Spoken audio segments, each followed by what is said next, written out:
The single most important thing you can do to save yourself from years of struggling and years of learning English without seeing the results coming in your fluency skills, but also that will help you live a life of freedom, is to understand your brain. Most struggling English students want to speak English fluently and naturally, but they are unwilling to do the work. And it's understandable. We have all been taught in school for years and years and years something that never works. No one has ever got fluent in English just because they went to school and studied English there. And let's not even talk about the fact that most people listen to native speakers and their advice on learning English who themselves have never learned to speak a foreign language fluently. So this time I'm bringing you 5 ways we can learn to speak English fluently incredibly effectively simply by relying on the ways this incredibly complex, unique and beautiful organ, our brain, helps us learn, and the ways I incorporated these tactics into my own ways of learning English. And if you want to thrive as an English learner and learn to speak English really effectively and confidently,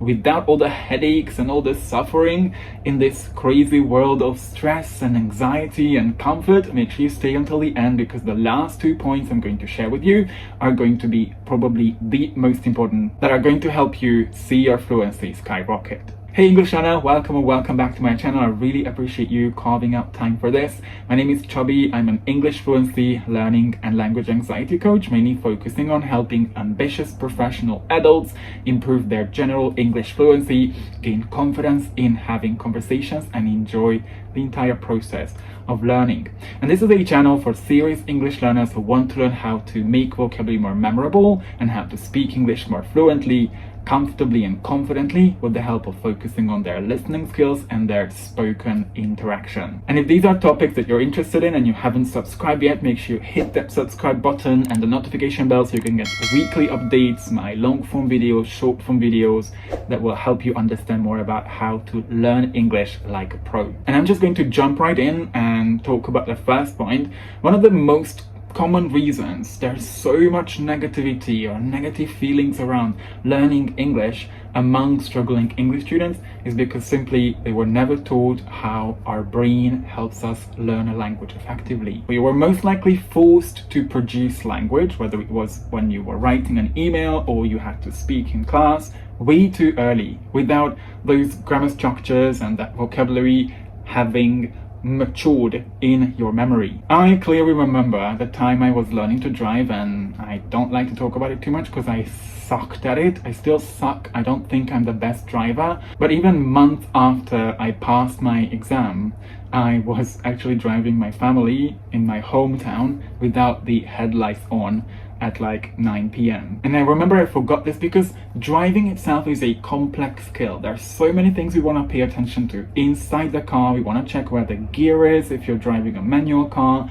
You want to check whether you're driving fast enough. And then when you want to turn left or right, you need to think in advance when you need to start indicating. And then there's also a bunch of things outside the car. The traffic, pedestrians crossing randomly, balls rolling into the road, traffic lights, traffic signs. There's a lot. Just like when we have conversations in English, especially at the beginning, if you're not used to having conversations in English, we all feel like a deer in the headlights, as we say in English, because there's so many things we want to pay attention to. We want to make sure we speak correctly. We also want to make sure that we use the right kind of vocabulary to express ourselves. We also want to be understood, so we focus on clear pronunciation. Plus, we don't want to offend other people, so we want to also make sure that we are formal enough. And of course, we want to be listening to the other person and kind of understand what they say so we know how to reply, but at the same time, we're putting sentences together in our head, and this can be overwhelming. This is what we need to learn to deal with the cognitive overload when we are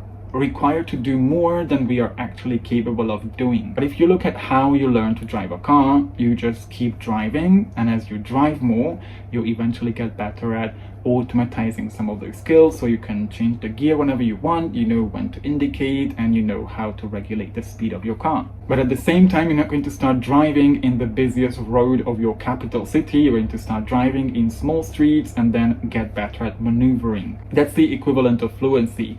automatization need to happen. That's the middle part of the whole learning process, because most people know that we need to read and listen to and watch things in English and practice whatever you want and have a look at a lot of examples of grammar and vocabulary. And most people know that we need to speak and have conversations to get better at speaking English fluently. But a lot of people miss that in between part, which is about automatizing the expressions, the phrases, the sentences we learn from what we listen to, what we watch, what we read, so that we have more confidence when we speak to other people and we're not just looking for words. That's exactly why I separated for myself, and then I did this for my students in my program, speaking practice from fluency practice. I talk more about this in this video and how we should focus first on automatizing the phrases, the grammar, the pronunciation that we want to focus on in those speaking practice classes. We call them speaking boosters inside my community. And then when we have conversations, when we focus more on fluency, which is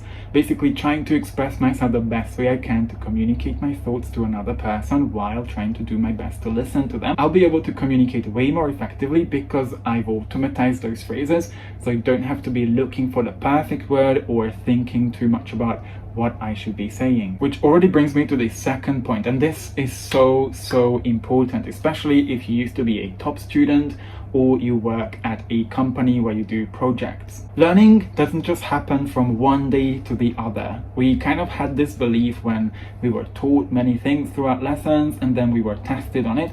Many people failed because the time it takes for someone to learn something and be able to use this in a test and pass it well will actually vary from person to person. And not understanding that learning to speak English is a process, it's a gray area, can cause serious damages to people's confidence and the way they feel about their progress. Understandable to some extent because we live in this world where you can have food within less than 10 minutes, you can load a website within less than a second. We're able to do so many things so quickly. Plus, we are hardwired to look for results. At work, we need to be able to get the results at the right time to finish the projects. But when it comes to any kind of skill acquisition or learning, just like driving a car or fitness, if someone's always looking for results or the lack of results and then they feel bad about it, they're already setting themselves up for failure. When we're able to do something automatically without thinking, which is eventually the goal with fluency when I help my students, quickly think about the word I want to use, the things I wanted to communicate, or being able to pronounce words clearly, that means there's a system of neurons in our brain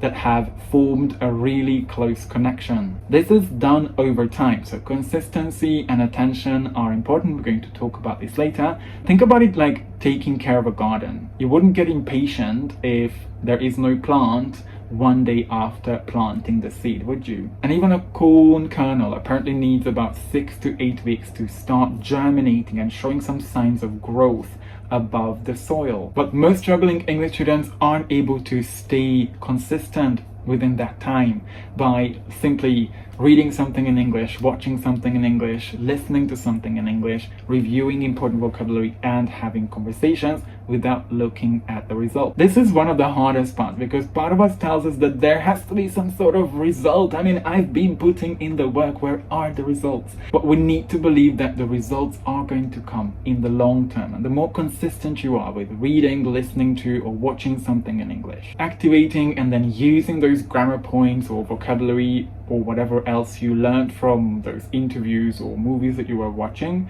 you will build stronger connections in your brain. When I was learning grammar back in high school and I really started to take my fluency seriously, I started learning grammar like most people, buying a bunch of books and then starting from Unit 1 and then working through Unit 2, Unit 3. And then I realized within like 2-3 weeks that I have no idea what I learned 2 or 3 weeks ago. My learning was less about the intensity, how much time I spent with it, and more about how consistently I kept looking at, seeing, and hearing example sentences of the grammar structures that I was trying to get better at using. I looked at one grammar structure here for about 20 minutes and another day another grammar structure for another 15 or 20 minutes, and then I spent more of my time trying to activate the grammar so that it doesn't just stay there as rules, but they also become part of my memory that I can eventually use in a future conversation. So I kept focusing on structures, loads and loads of examples, instead of getting confused with all the rules. And then once your brain has seen the same structures repeating again and again and again, and you start using them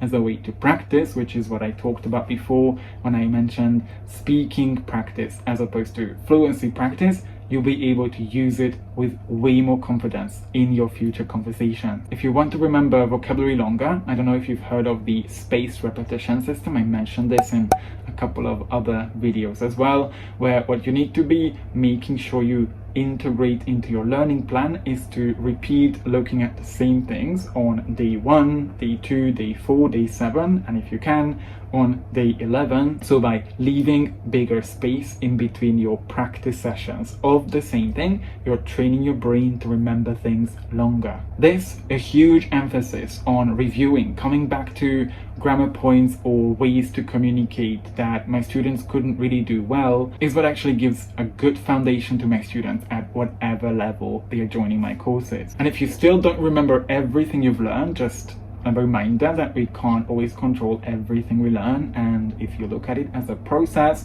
you'll see that some words will stick faster and some other words or expressions or some other grammar structures will take months or sometimes years for you to remember them automatically. And then many people forget that effective learning has two sides, because learning with attention and active involvement, being an active learner, is just as important as sleeping. The moment we make this tweak with my students, especially if they are part of my coaching program or part of my one-to-one, their memory increases a lot, their focus increases a lot, they feel way less stressed, way less frustrated, and they're able to face their challenges way easier, just because they've worked on having good sleep hygiene. Because eventually, and this is what we know now from neuroscience, the strengthening of those neurons responsible for any kind of automatized skill happens at a certain stage of our sleep, which is why I always say the way to learn to speak English is not to learn the hard way, but to learn the smart way. And every time we come up with a learning plan for my students who need special help with really staying consistent with their practice, we make sure they have rest days included every 4th or 5th day, or they have rest sessions within a day as well, so the brain can do the work when they don't feel stressed. And on those rest days, you could just simply schedule in a reflective walk or a meditation. That's where my students do visualization, so they could feel way more relaxed when they have conversations with other people. Or you could do anything else that doesn't involve focused attention on learning something for hours. And if you're interested in how a carefully designed learning plan can help you improve your listening, your speaking skills, expand your spoken vocabulary really effectively, working with the ways our brain is naturally learning English, make sure you download my 14-day learning plans, rest days included at different levels. Just click the first link in the description below, download it and start. Mastering this 4th point, I think, is what really helped me learn to speak English naturally without making too many mistakes, without hesitation, have a clear pronunciation, and that's conscious attention. A lot of struggling English students make mistakes because they just translate word by word from their first language, so there's gonna be a lot of mistakes around prepositions or verbs that don't work the same way in English as in their first language, because of their lack of attention to what's going on in any sort of written text or an interview or a conversation in English. This is why, for example, Spanish or Italian speakers often say things like do a decision, no matter how many times they've seen make a decision in articles or heard them in conversations, simply because they haven't paid conscious attention to that make. They focused on understanding the expression. And your attention will also be really useful if you get regular feedback on your English, on your mistakes, on the way you communicate, because what you pay conscious attention to, you'll be able to change about the way you express yourself. I'm a huge fan of mistakes. I do believe that making mistakes and then learning from the feedback on those mistakes is one of the fastest ways we can make progress, because making mistakes and then getting feedback on those mistakes is a signal to our brain to pay more attention. I think what made the difference to me, and the reason I speak so naturally and don't make mistakes that a Hungarian speaker would normally make, is that I focus on the language being used, the grammar or the vocabulary in sentences, and I don't just read or listen to sentences for the story. Most humans pay attention to meaning, right? That's how we communicate. But when we only focus on a sentence because of what it means, we won't be able to use that opportunity as a learning opportunity. And this is what helps my students when we focus on learning from context, whether it's in a class that we have together. For example, if I read, "They're waiting for you at the airport," you can easily understand that yes, there are a few people who are waiting for a person at the location of an airport, but you could easily miss that waiting takes the preposition for instead of what would work, for example, in Spanish, which is esperar a alguien. In English, it will be waiting for someone, or that the preposition with airport is generally at the airport, not in the airport.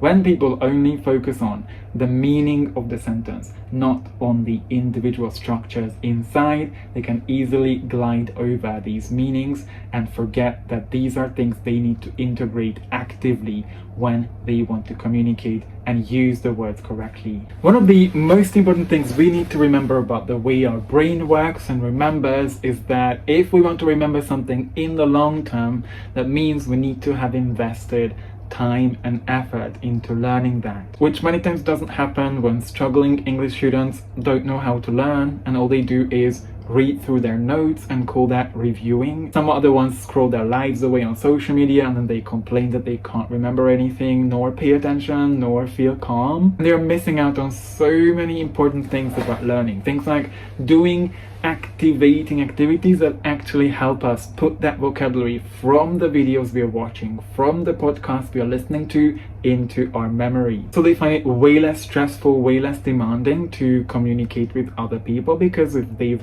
activated all that vocabulary, that's gonna come out automatically in conversations. The way we do this with my students that help them speak English more fluently, remember vocabulary, and be able to express themselves with more complex grammar is by focusing on a series of activities that make them think. For example, we're making loads of connections. We make connections between one vocabulary item and the other one, and also make connections with what we've newly learned to something that we already know, because your brain is extremely good at connecting, building in new information into something, a series or a system of information that's already stored here in your memory. Think of the expression turn out to be, turn out to do something, which we've recently seen with my students. So my students came up with examples like Shinosuke bought a box of chocolates that turned out to be expired. Antje walked into a church in Maastricht that turned out to be a bookshop. Roberto had been preparing for his Asia trip for years, which turned out to be a disaster. So they've all learned to connect new vocabulary into something that they themselves have experienced in their lives. And if you're interested in finding out even more ways our brain naturally helps us remember more, improve our memory, our focus, make sure to check out a video I made earlier that explains the difference between what inefficient studying and effective learning is. And I hope at least there are a few takeaways for you from this video. Things like learning itself is a process and we should never worry, get frustrated or disappointed about our lack of progress, because we know as long as we put in the effort, we focus on the typical activities that actually help us build our fluency, we know we are going to make progress, whether we see the result right now or not. And that learning English itself is an active process, because the only way our brain learns any kind of skill, including learning to speak English fluently, is by experience. And I really hope you'll find a way to integrate at least one of these strategies into your own English learning journey. Let me know which one is it gonna be in the comments. And as always, thank you so much for watching this. And if you want me to expand on any of these different topics, let me know in the comments. And just remember to keep going with your English. Your eyes are in the front of your face for a reason. Just keep focusing on keeping on going.